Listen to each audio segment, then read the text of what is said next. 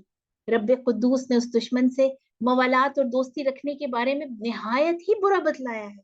قرآن مجید میں اللہ تعالیٰ نے بار بار اس چیز کو ڈسکس کیا ہے، وَهُمْ لَكُمْ عَدُوٌّ، یہ تمہارے سخت ترین دشمن ہیں۔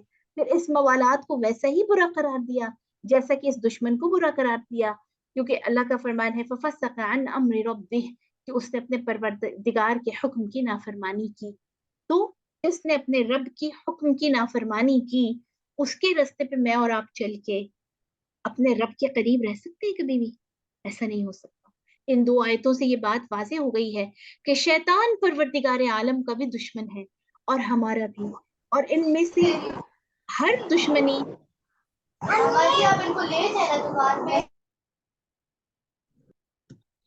اور ان میں سے ہر دشمنی کا تقاضا یہ ہے کہ اس سے سخت ترین عداوت اور دشمنی رکھی جائے۔ بس ہمیں بتلاؤ کہ شیطان سے یہ موالات اور دوستی کیسی، اور یہ کہاں کی عقل مندی ہے کہ خیر اور فلاح کو شر اور برائی کے بدلے فروخت کر دیا جائے؟ یقین کرو کہ یہ ظلم ہے، یہ بہت بڑا ظلم ہے کہ آپ نیکی کے بدلے میں برائی کو اپنائیں، خیر کے بدلے میں شر کو پسند کریں، اور ظلم کرنے والوں کا بدلہ بہت ہی سخت اور برا ہے۔ اللہ کے اس ارشاد میں ایک لطیف قسم کا عتابی خطاب بھی ہے، یعنی اللہ تعالیٰ اس میں غصہ بھی فرما رہے ہیں کہ شیطان میرا دشمن ہے، اس لیے ہے کہ تمہارے باپ اور یعنی دادا آدم کو اس نے سجدہ نہیں کیا، میرے حکم کو اس نے ٹھکرا دیا، میرے دوست فرشتوں نے میرے حکم کو مانتے ہوئے آدم کو سجدہ کیا، تو شیطان سے میری دشمنی تمہاری وجہ سے ہوئی ہے۔ اب اس عداوت اور دشمنی کا یہ نتیجہ ہے کہ تم اس سے مصالحت اور دوستی کا رشتہ جوڑ رہے ہو اللہ کو چھوڑ کے۔ اللہ کی شیطان کے ساتھ یا شیطان کی اللہ کے ساتھ جو ٹسل ہوئی تھی وہ کس کی وجہ سے ہوئی تھی؟ میری اور آپ کی وجہ سے، آدم کی وجہ سے۔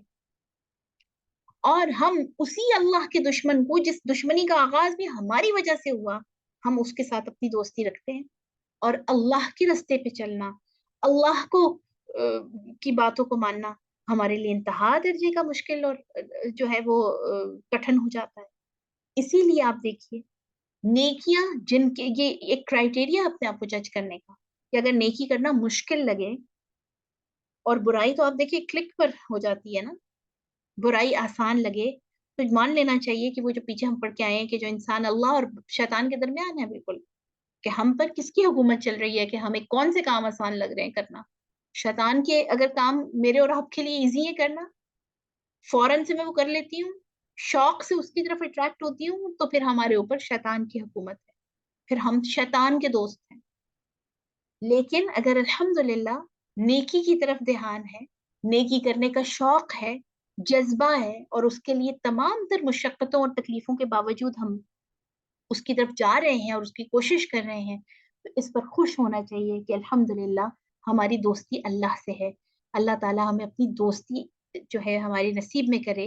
اللہم انی اسألک حبک وحب من یحبک والعمل الذي يبلغنی الی حبک. اے اللہ ہمیں اپنی محبت عطا فرما اور ایسے لوگوں کی محبت عطا فرما جن سے تو محبت کرتا ہے، تاکہ ہم بھی ان کے ساتھ مل کر وہ کام کریں اور اسی رستے پہ چلیں جو تجھے تیری محبت تک ہمیں لے کے جائیں، اور ان تمام کاموں کو ہمارے لیے محبوب بنا دے، ان تمام کاموں کو ہمارے لیے کرنا آسان بنا دے جو ہمیں تیری محبت تک لے کے جا سکتے. آمین یا رب العالمین.